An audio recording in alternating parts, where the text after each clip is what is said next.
Terima kasih Tuhan Yesus, terima kasih. Kau Bapa kami yang setia, Bapa yang tidak pernah meninggalkan kami, yang selalu berada bersama dengan kami, selalu bisa kami andalkan. Terima kasih banyak Bapa, terima kasih buat hari ini. Kami mengucap syukur Engkau sangat baik buat kami. Saat ini Tuhan kami mau mendengar dari kebenaran firman Tuhan. Engkau yang berbicara, melawat setiap kami, memberikan jawaban yang terbaik yang kami perlukan.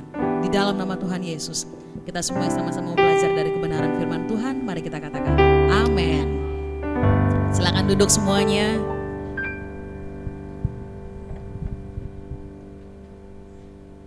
Kayaknya pemain keyboard jangan pergi deh. Nah, kalau Anti ini yang khotbah kan selalu tak pernah mau sendiri.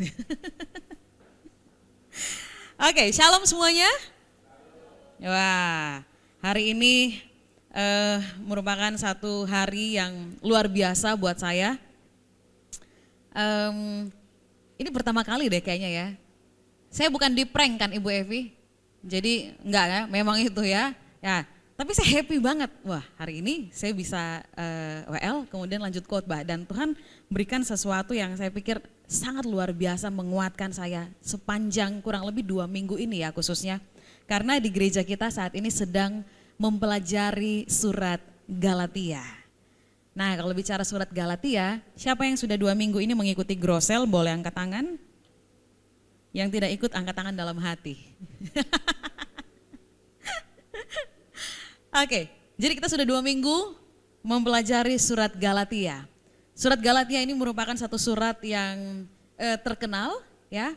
Kenapa? Karena di sini kita melihat satu aspek ya atau satu sisi dari Rasul Paulus yang ternyata dia tuh bisa marah.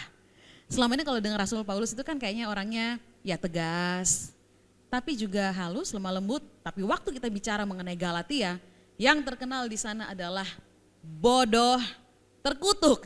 Dia benar-benar marah dengan jemaat yang ada di Galatia. Nah, kalau saudara pengen tahu lebih lanjut lagi apa sih yang dibahas di Galatia, jangan lewatkan Grosel setiap hari Rabu. Nah, kita akan baca dari surat Galatia pasal yang pertama ayat yang ke-1 sampai dengan yang ke-10. Galatia pasal yang pertama ayat 1 sampai 10. Bayangkan saudara betapa luar biasanya firman Tuhan karena kita sudah 2 minggu membahas ini, 10 ayat ini masih tetap banyak hal baru yang Tuhan bisa singkapkan buat kita. Ini menunjukkan bahwa memang benar-benar kita punya firman yang hidup. Dibaca berkali-kali pun tetap Tuhan itu bisa sampaikan sesuatu yang baru buat kita. Saya yakin selain di tempat ini saudara pasti sudah pernah baca surat Galatia ini mungkin dari zaman sekolah minggu ya atau di dalam setiap kegiatan-kegiatan gereja yang mungkin pernah dilakukan atau pembacaan pribadi. Nah, hari ini kita mulai sesuatu dari Galatia pasal yang pertama ayat 1 sampai 10. Saya akan bacakan buat saudara, silakan boleh lihat di layar atau mau di gadget saudara sendiri boleh. Galatia 1 mulai ayat 1. Salam. Dari Paulus seorang rasul bukan karena manusia, juga bukan oleh seorang manusia, melainkan oleh Yesus Kristus dan Allah Bapa yang telah membangkitkan dia dari antara orang mati. Dan dari semua saudara yang ada bersama-sama dengan aku kepada jemaat-jemaat di Galatia.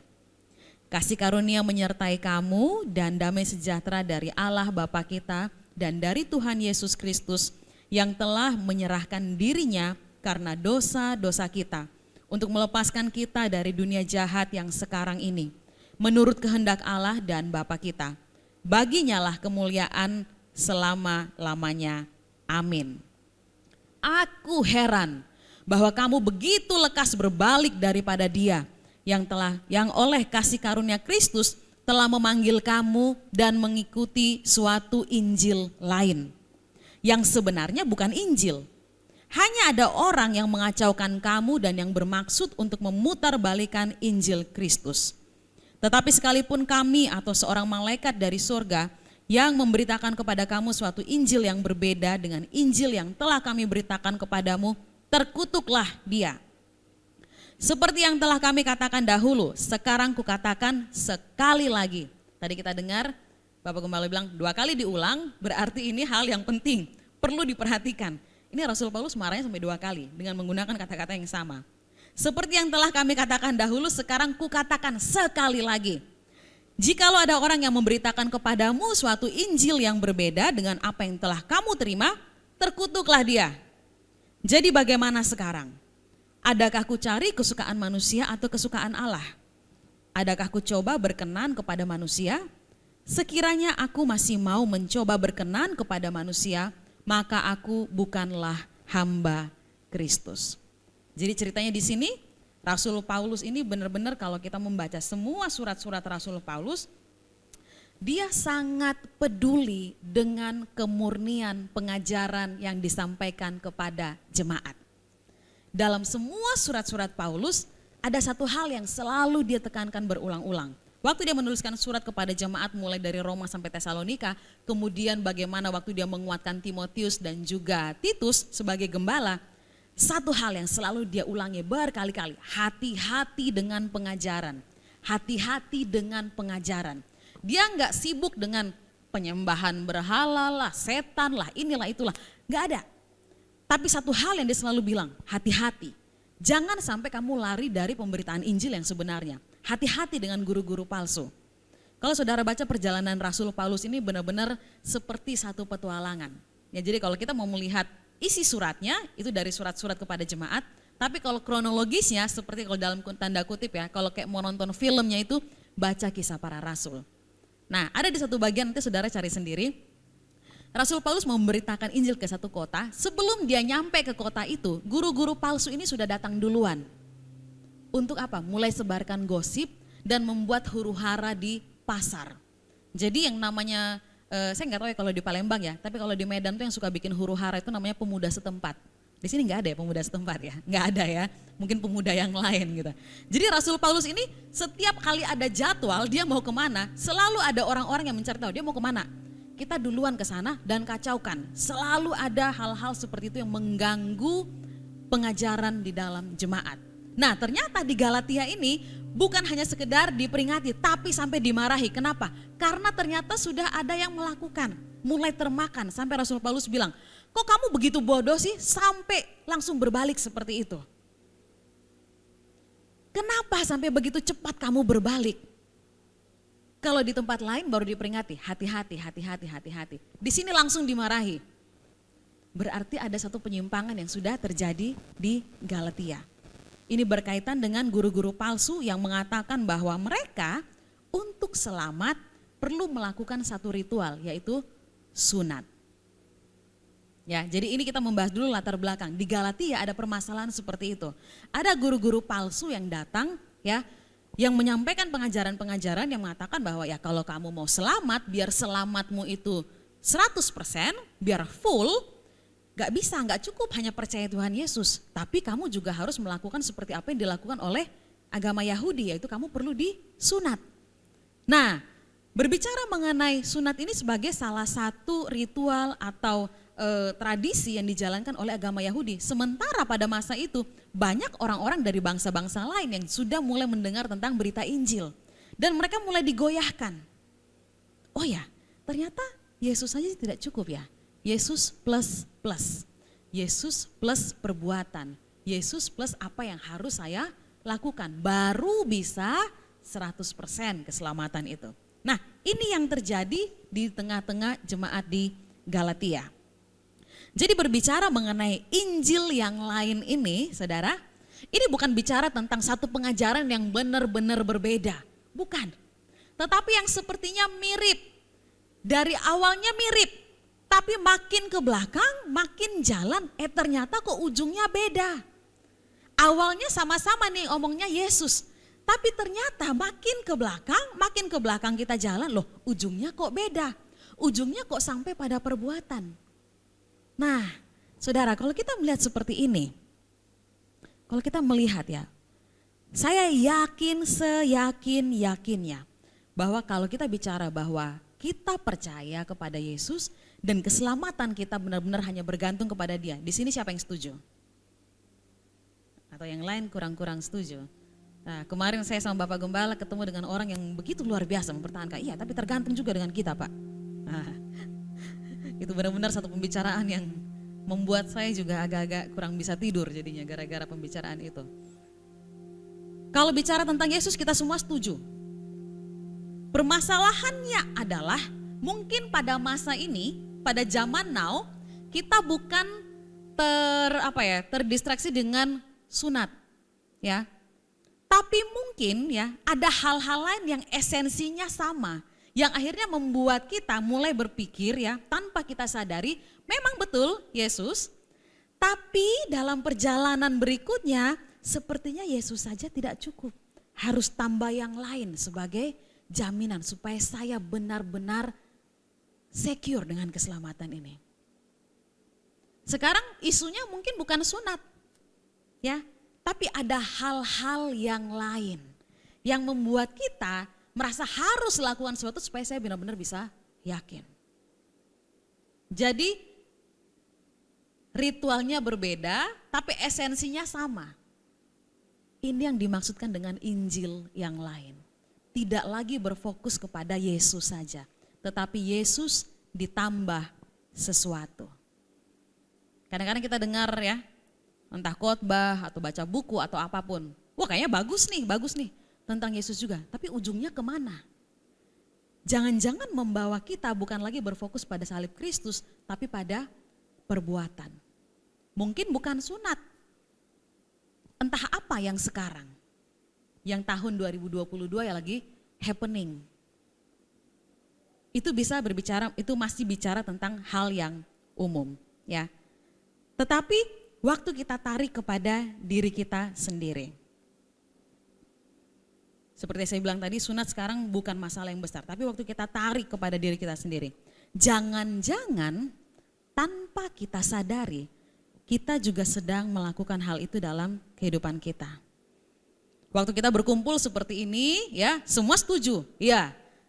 All by grace, semua hanya kasih karunia, semua hanya karena Yesus. Tapi waktu kita keluar dari tempat ini, masuk kepada kehidupan kita sehari-hari, jangan-jangan dalam prakteknya kita mulai kembali kepada perbuatan tanpa kita sadari. Jangan-jangan kita kembali lagi kepada yang harus saya lakukan. Waktu kita duduk ya seperti ini, kita dengerin khotbah. Memang saya pikir cukup mudah ya kalau misalnya kita lagi dengerin khotbah gitu kan. Terus kita bisa evaluasi nih. Oh ya benar, depannya bagus nih Yesus.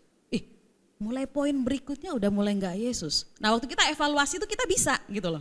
Tapi waktu kita jalani kehidupan sehari-hari, kita nggak bisa evaluasi diri kita sendiri. Saya masih tetap nggak berfokus kepada salib Kristus atau jangan-jangan pelan-pelan saya sudah melupakan tentang salib. Saya mulai kembali pada perbuatan diri kita sendiri. Saya mulai lakukan apa yang harus aku lakukan. Seolah-olah salib saja tidak cukup. Secara doktrin, secara konsep settle semuanya. Ya, semua hanya karena kasih karunia. Tetapi waktu jalani hidup sehari-hari, sepertinya kita tidak menghidupi bahwa semua hanya karena kasih karunia. Mulai ada banyak hal-hal yang membuat kita harus lakukan sesuatu, harus lakukan sesuatu. Kalau saya nggak lakukan sesuatu, kayaknya nggak bisa, saya nggak lihat pertolongan Tuhan ada di mana. Ini kalau kita baca ya dalam surat Efesus itu dibagi dalam 3 kata kunci. Sit, walk, stand. Ya, duduk, walk apa walk? Berjalan, stand, berdiri. Ya, ini International Grace Church, jadi kita tahu bahasa Inggris ya. Seperti itu, walaupun belum full in English, nanti akan terjadi itu. Sit, walk, stand, duduk, berjalan, berdiri. Waktu kita bicara tentang duduk, ya betul. Waktu ada yang khotbah, kita duduk bersama dengan Kristus. Amin. Kita didudukkan bersama dengan Kristus di sebelah kanan Bapa. Amin. Waktu keluar dari tempat ini, menghadapi kehidupan sehari-hari, ternyata kita nggak duduk. Sudah pengen jalan. Jalannya dengan cara yang salah, dengan melupakan bahwa kita dari posisi yang duduk. Lupa bahwa posisi aku sebenarnya duduk bersama Kristus. Udah pengen jalan, pengen bangun, pengen lakukan sesuatu. Padahal di sini tahu, oh ya, saya rest, saya beristirahat dalam Kristus. Tapi waktu hadapi kehidupan itu sepertinya lupa. Sepertinya itu ketinggalan di bangku merah ini. Nanti hari Minggu kalau datang baru ingat lagi. Nanti kalau grosel baru ingat lagi. Selesai grosel, selesai doa berkat, kembali lagi ke kehidupan sehari-hari, lupa lagi. Jangan-jangan kita lagi melakukan seperti itu tanpa kita sadari. Setiap orang itu mempunyai ketahanan yang berbeda-beda dalam menangani krisis. Betul ya? Reaksi terhadap krisis dalam hidup ini juga berbeda-beda. Kalau beberapa waktu yang lalu saya tulis di page Facebook saya mengenai ketahanan seseorang untuk bangkit dari krisis atau perasaan sedih atau kehilangan, kemudian dia untuk bangkit lagi. Istilahnya adalah resilience, ketahanan. Setiap orang beda-beda. Bagi saya, masalah A adalah sangat berat. Bagi orang lain belum tentu itu berat. Mungkin bagi dia masalah B. Yang lain mungkin masalah C. Semuanya beda-beda. Ketahanan kita menghadapi masalah juga berbeda-beda. Jadi kita tidak bisa memaksakan, wah masalah saya yang paling berat sedunia. Nanti ada yang datang curhat, Bu, saya ini bergumul, sudah berpuluh-puluh tahun keluarga saya begini, belum apa-apa. Berapa lama bergumul? 10, saya sudah lebih 10 tahun lagi. Nah itu biasa saya terjadi, kalau saya ngumpul sama keluarganya Pak Daniel, mereka suka bicara kesehatan. Jadi kalau ketemu gitu kan, gula darah kamu berapa?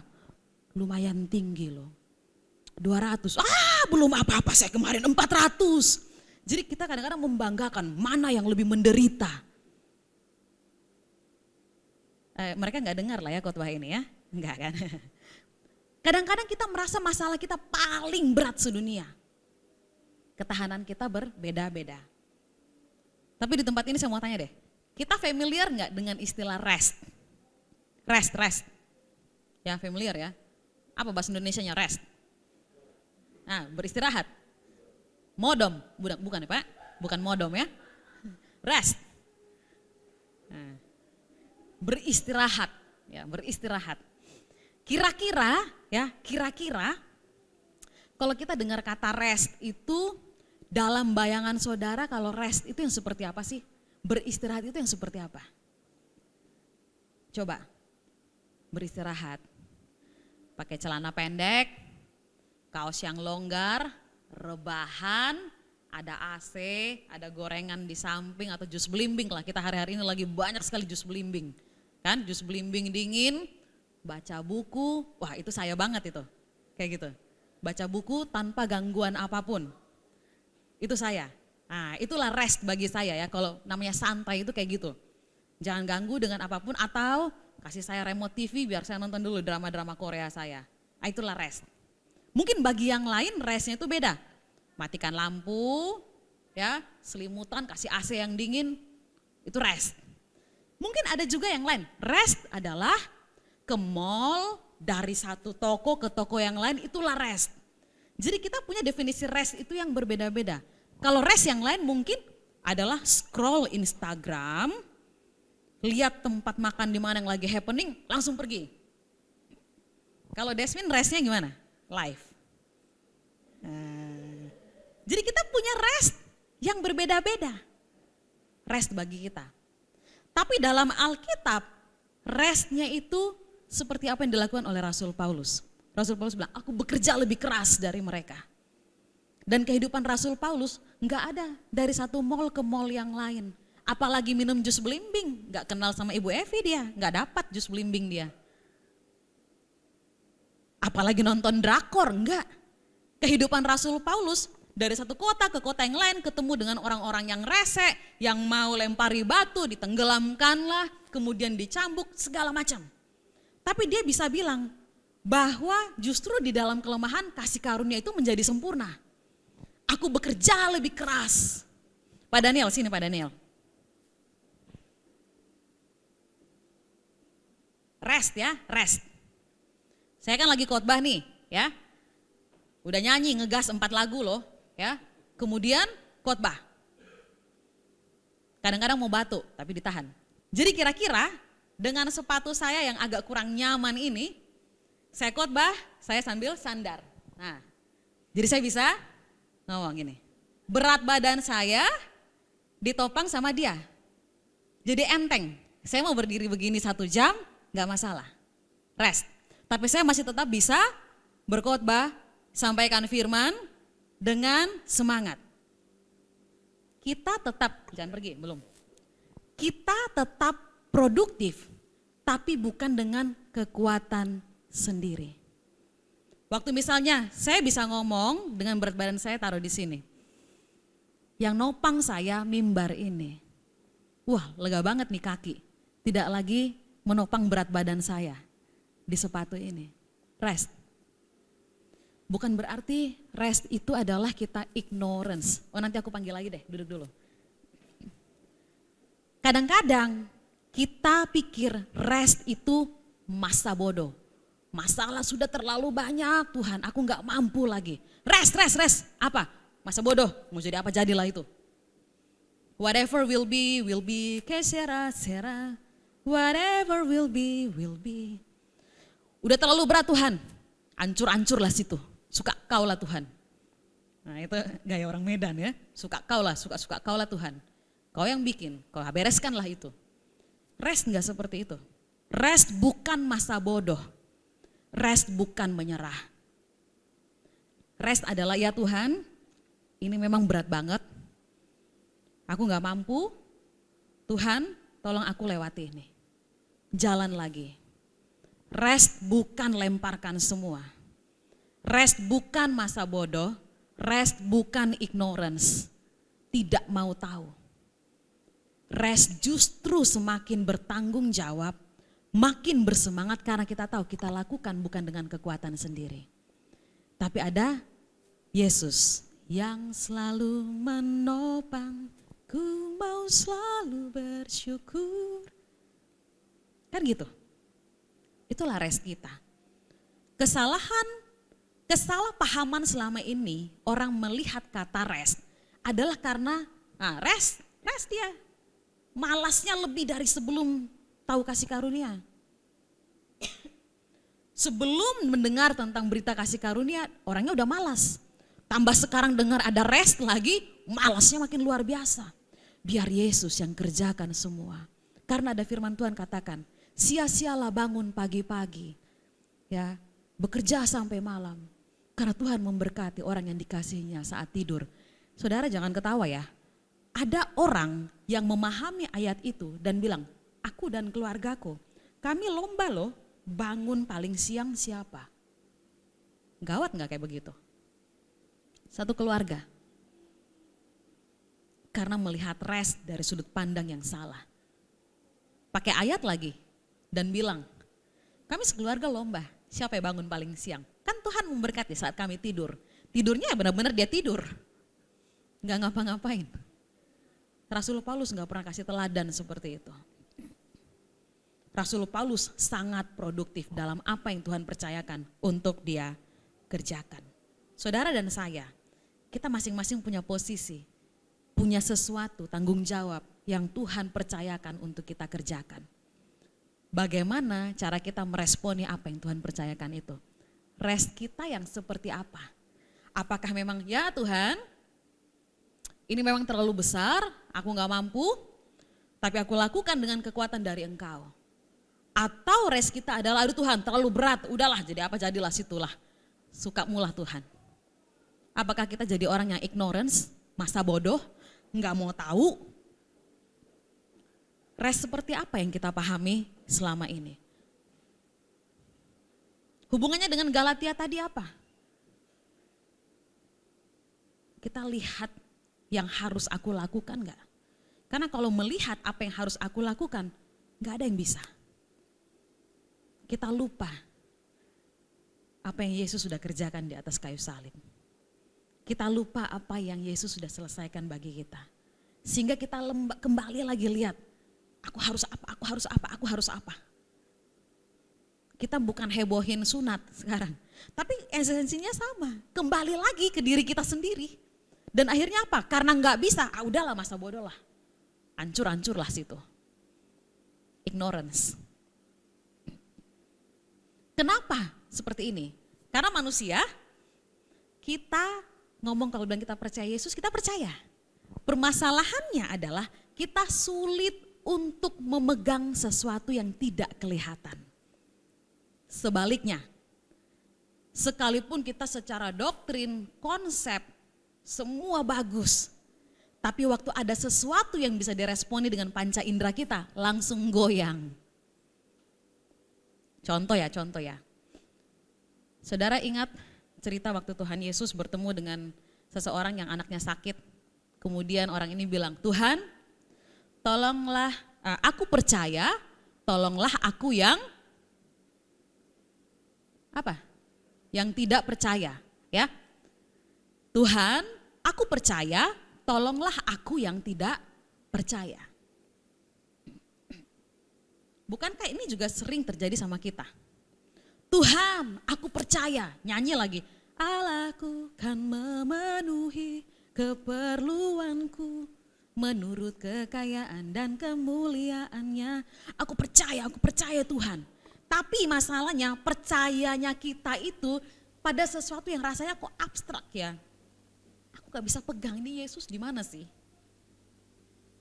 Aku gak bisa pegang sesuatu yang abstrak, yang tidak kelihatan. Sedangkan laporan dokter yang bilang aku sakit begini, itu kelihatan Tuhan. Aku bisa pegang lembaran laporan itu di tanganku. Gimana? Segala perkara dapat kutanggung di dalam Dia. Percaya Tuhan. Masalahnya tagihannya juga numpuk di depan aku juga nyata Tuhan. Itu bisa aku lihat dan bisa aku pegang. Aku percaya Tuhan Engkau sanggup pulihkan keluargaku. Masalahnya Tuhan, tiap hari aku lihat suamiku yang nyebelin minta ampun.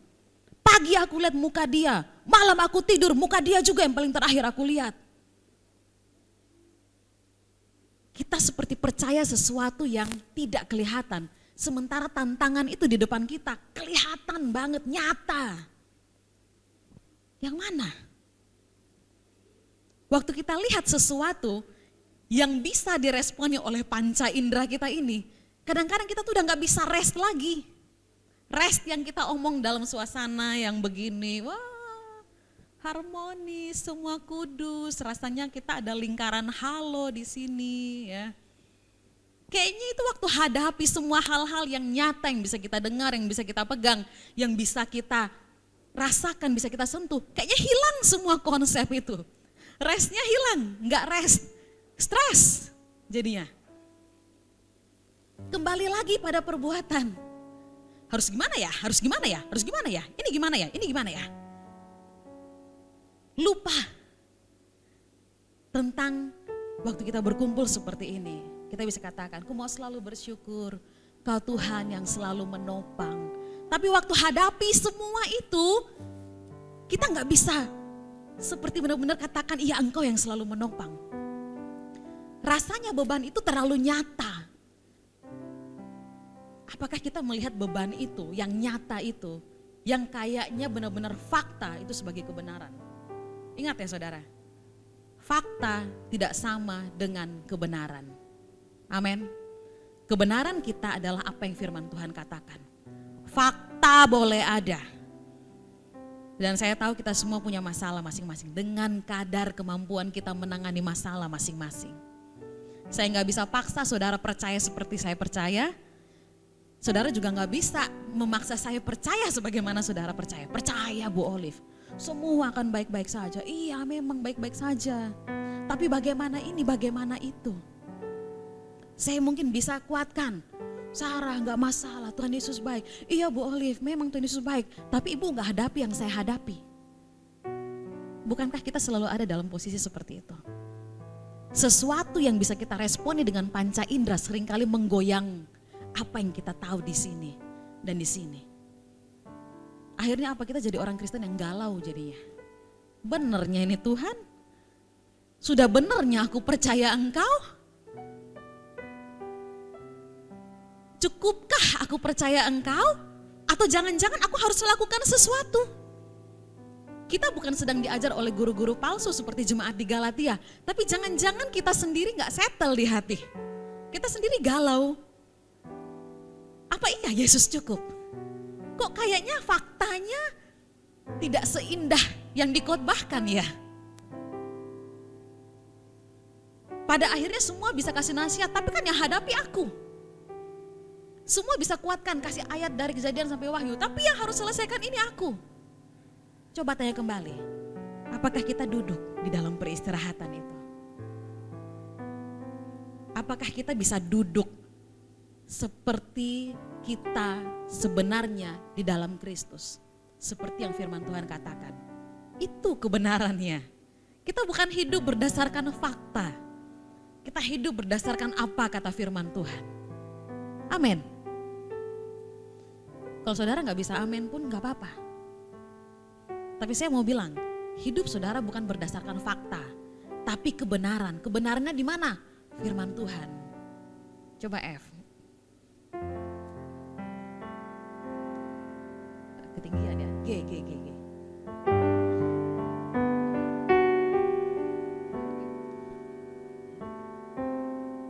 Kerendahan juga jadi lucu jadinya.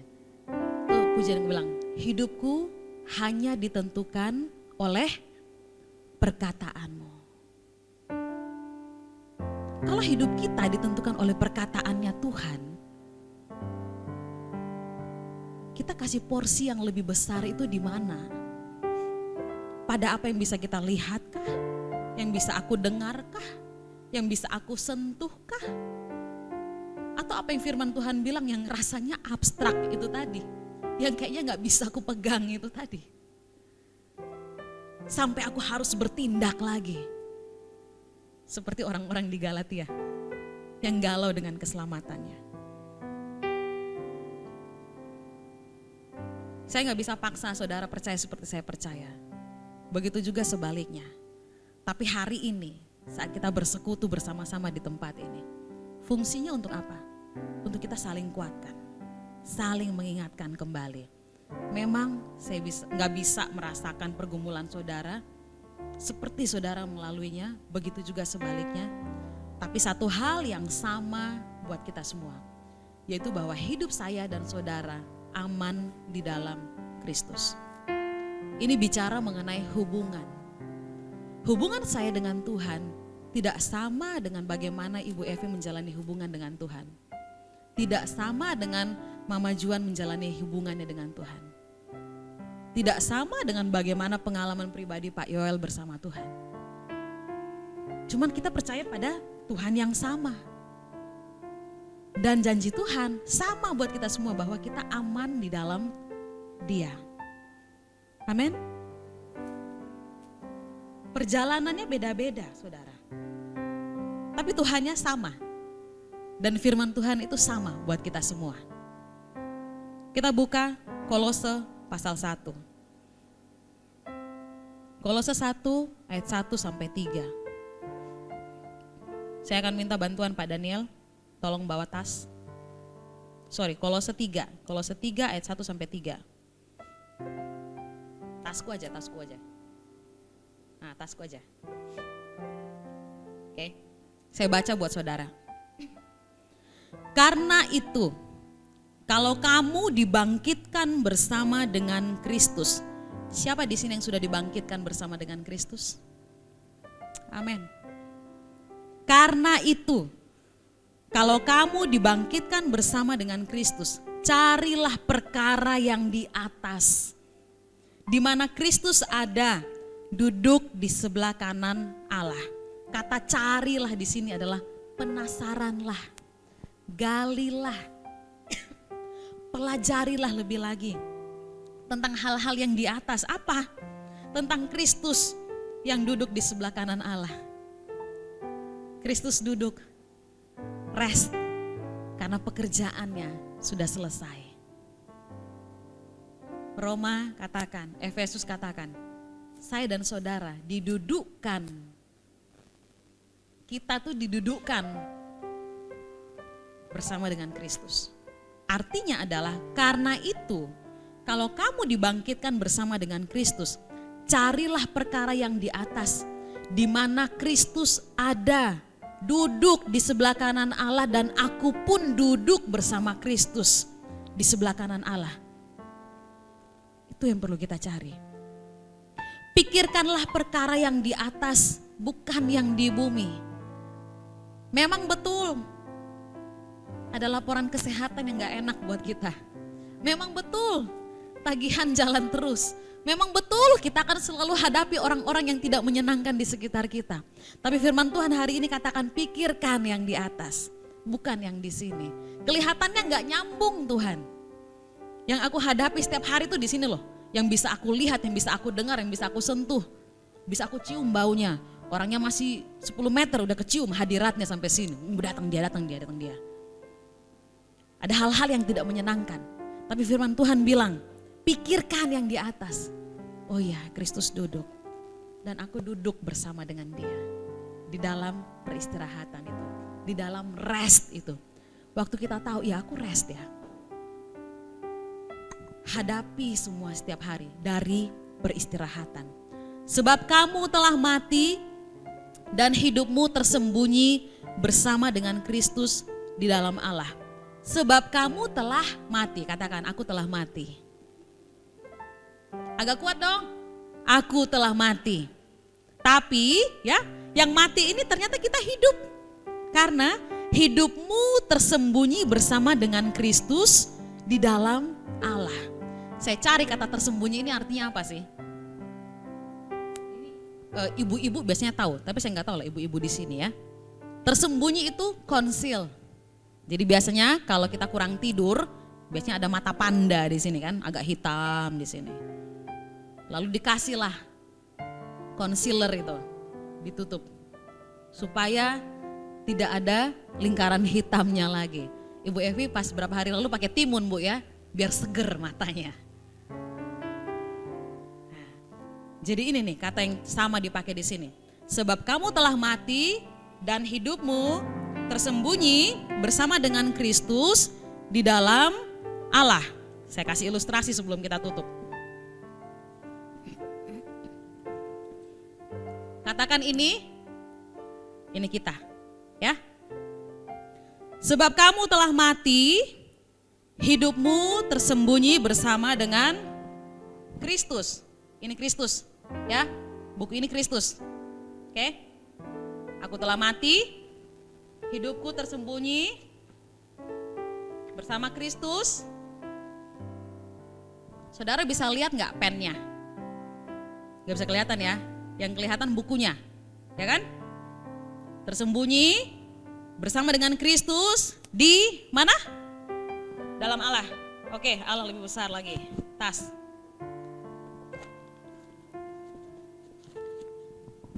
Saudara bisa lihat pennya?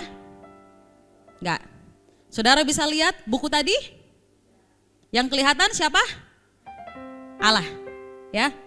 Jadi, saudara dan saya telah mati, tapi kita hidup di dalam Kristus, ya, di dalam Allah. Artinya, tagihan ada, laporan kesehatan ada, orang-orang nyebelin tetap ada, tapi saudara sudah mati di dalam Kristus, di dalam Allah, tersembunyi di sini. Artinya semua masalah itu kalau mau mengalahkan saudara, dia harus kalahkan Allah dulu, ya. Kemudian dia harus hancurkan Yesus dulu, baru dia bisa korek-korek saudara. Kemanapun saudara pergi menjalani kehidupan ini, ya kan, mau dilempar ke sana, Yesus dan Allah tetap menaungi diri kita. Mau diangkat seperti apapun, mau diinjak kayak apapun, mau dibakar kayak apapun, hidupmu yang lama sudah mati, hidupmu yang sekarang di dalam Kristus tersembunyi bersama Dia di dalam.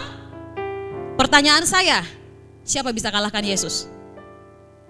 Hah? Yakin dong saudara? Siapa bisa kalahkan Allah? Kok bisa tahu? Jangan-jangan imannya kita ini halu, jangan-jangan. Kalau Kristus tidak bangkit, sia-sialah kepercayaan kita. Tapi Kristus sudah bangkit, maka kepercayaan kita hari ini tidak sia-sia. Makanya saudara bisa bilang, aku sudah mati, tapi hidupku yang sekarang tersembunyi bersama Kristus di dalam Allah. Tidak ada satu kuasa pun yang katanya bisa memisahkan aku dari kasih Kristus. Kata firman Tuhan, baca Roma 8. Kalau saudara paham hal ini, saudara tahu hal ini, maka saudara bisa bilang, terima kasih Tuhan, aku rest. Aku bisa jalani kehidupan ini dari peristirahatan. Aku tidak seperti orang-orang di Galatia yang gampang diombang-ambingkan oleh apapun yang bisa aku lihat, yang bisa aku dengar, yang bisa aku sentuh, yang tidak mengenakan. Memang itu ada.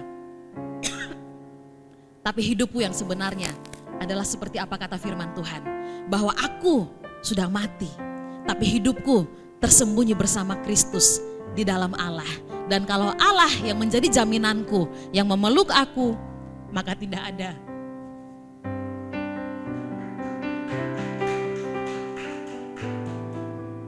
yang bisa memisahkan saudara.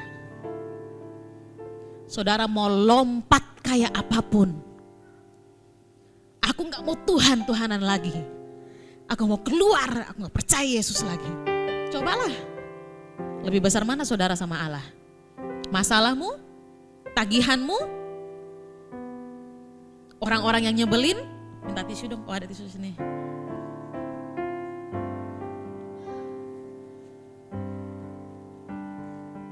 Apa yang lebih besar? Saudara lihat kemana hari-hari ini? Tetap istirahat? Bersandar pada Dia? Atau kita lagi berusaha untuk bangun dan melakukan dengan cara kita? Tuhan ini gimana? Tuhan ini selesaikan bagaimana? Setiap hari kalau aku ke dokter laporannya gak enak. Setiap kali aku lamar kerjaan kok gak ada yang terima. Setiap kali aku bisnis kok gak ada yang berhasil. Kenapa Tuhan? Kita mulai bangun dari peristirahatan itu atau kita justru semakin bersandar pada Dia? Tuhan, aku gak mampu lagi. Aku stop dengan diriku sendiri. Aku berhenti dengan diriku sendiri. Tuhan, Engkau yang campur tangan. Pakai aku, arahkan aku. Caranya bagaimana? Cari perkara yang di atas. Di mana Kristus duduk, di mana saudara duduk bersama dengan Dia. Waktu saudara makin tahu tentang apa yang Yesus sudah lakukan, selaraskan pikiran kita dengan itu. Ingat saudara, fakta tidak sama dengan kebenaran. Amin. Kebenaran kita adalah apa yang Kristus katakan tentang kita. Kalau Kristus katakan, aku datang supaya engkau memiliki hidup dan memilikinya dalam segala kelimpahan. Itu kebenaran kita. Kalau firman Tuhan katakan bahwa Kristus adalah hikmat, itu kebenaran kita. Kalau firman Tuhan katakan bahwa Kristus itu adalah the invisible, the image of invisible God, gambar Allah yang tidak kelihatan, itu kebenaran kita. Kalau firman Tuhan katakan bahwa engkau telah mati dan hidupmu tersembunyi bersama Kristus di dalam Allah, itu kebenaran kita. Saudara, makin engkau ada di dalam pihak yang lebih besar, masalahmu tuh lebih besar saudara. Ya, karena dunia ini tahu kita ini di backup oleh kekuatan surgawi. Dia juga berusaha untuk menyerang anak-anak Tuhan. Kalau saudara pemalas, tukang tidur, mager, gak perlu dunia menyerang saudara, saudara akan jatuh sendiri. Tapi waktu engkau makin melekat kepada Kristus, makin tertanam di dalam Dia, dunia ini gak suka sama kita. Tantangan makin besar. Disitulah perjalanan kita bersama dengan Tuhan. Untuk demonstrasi kuasanya supaya dunia bisa tahu. Oh iya, ini Yesus. Allah yang benar-benar hidup. Kalau gak ada tantangan, saudara gak ada kesaksian. Kalau saudara rebahan-rebahan aja gak perlu ada serangan apa-apa, jatuh sendiri. Tapi makin kita bersandar, makin tertanam, bertumbuh di dalam Dia. Tantangan boleh ada, maju. Karena bukan kita yang maju, karena kita tuh sudah mati. Hidup kita tersembunyi bersama Kristus di dalam Allah. Artinya waktu saudara berjalan, Allah berjalan bersama dengan engkau. Yesus berjalan bersama dengan engkau. Kau tidak pernah dibiarkan sendiri. Amin. Level kepercayaan kita beda-beda, karena ini bicara mengenai hubungan. Bagi saudara yang mungkin baru kenal Pak Daniel 2 bulan, gak bisa banding dengan saya yang kenal dia 16 tahun. Saya tahu bagaimana dia akan memperlakukan saya. Yang 2 bulan mungkin bisa ragu-ragu. Gimana ya dia ya, gimana ya. Orangnya diem-diem gak pernah ngomong. Kenali, seperti itulah Bapak kita. Jadi waktu saudara bilang, ku mau selalu bersyukur. Kau Tuhan yang selalu menopang. Karena kenal saudara. Bagaimana kita bisa mau rest tadi itu. Mempercayakan segala sesuatu pada dia. Kalau kita gak kenal dia. Kenali dia lebih lagi. Cari perkara yang di atas. Waktu ada masalah, ada tantangan apapun. Karena kita tahu kepada siapa kita percaya. Kita bisa dengan yakin mengatakan, ya aku telah mati. Hidupku yang sekarang tersembunyi bersama dengan Kristus di dalam Allah. Bukan hanya sekedar ayat hafalan. Bukan karena itu adalah ayat yang kita bahas hari ini. Tapi karena saudara benar-benar tahu, iya aku sudah mati. Hidupku yang sekarang tersembunyi bersama dengan Kristus di dalam Allah. Aku tidak lagi mengandalkan kekuatanku sendiri. Aku tidak lakukan seperti orang-orang di Galatia yang begitu gampang diombang-ambingkan oleh apapun. Tapi aku benar-benar tahu Allah yang aku percaya. Tuhan yang aku percaya. Yesus yang aku percaya itu. Aku kenal dia. Kita bisa benar-benar dengan yakin percaya kepada dia. Amin.